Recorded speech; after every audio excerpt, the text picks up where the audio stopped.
எண்ணூரில் ammonia வாயு கசிந்தது தொடர்பாக தென்மண்டல தேசிய பசுமை தீர்ப்பாயம் தாமாக முன்வந்து வழக்கு பதிந்திருக்கிறது.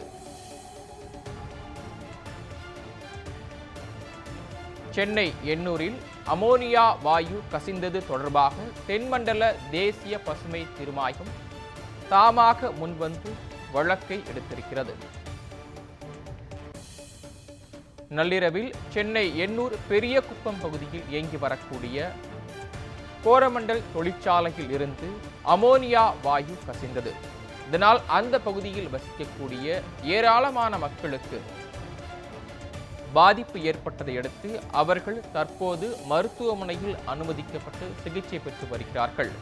இதனையடுத்து இந்த ஆலையை தற்காலிகமாக மூட தமிழக அரசு உத்தரவிட்டுள்ளது.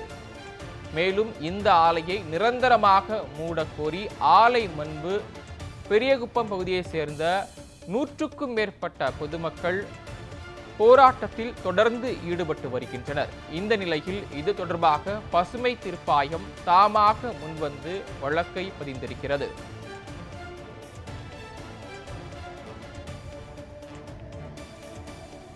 ஐம்பதுக்கும் மேற்பட்டோர் பாதிக்கப்பட்ட நிலையில் பசுமை தீர்ப்பாயம் வழக்கை விசாரணைக்கு எடுத்துள்ளது.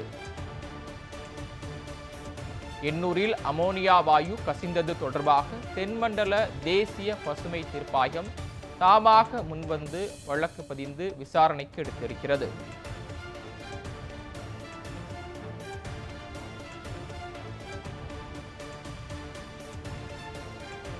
நள்ளிரவில் சென்னை எண்ணூர் கோரமண்டல் தொழிற்சாலையிலிருந்து அமோனியா வாயு கசிந்ததை அடுத்து அப்பகுதியில் பலருக்கு பாதிப்பு ஏற்பட்டது. இதனையடுத்து அவர்கள் உடனடியாக ஆம்புலன்ஸ் மூலம் மருத்துவமனையில் அனுமதிக்கப்பட்டனர். அங்கு அவர்களுக்கு தொடர்ந்து சிகிச்சை அளிக்கப்பட்டு வருகிறது. இதனையடுத்து அந்த தொழிற்சாலையை நிரந்தரமாக மூடக்கோரி அப்பகுதி மக்கள் 100க்கும் மேற்பட்டோர் தொழிற்சாலையின் முன்பு அமர்ந்து தொடர்ந்து போராட்டத்தில் ஈடுபட்டு வருகிறார்கள்.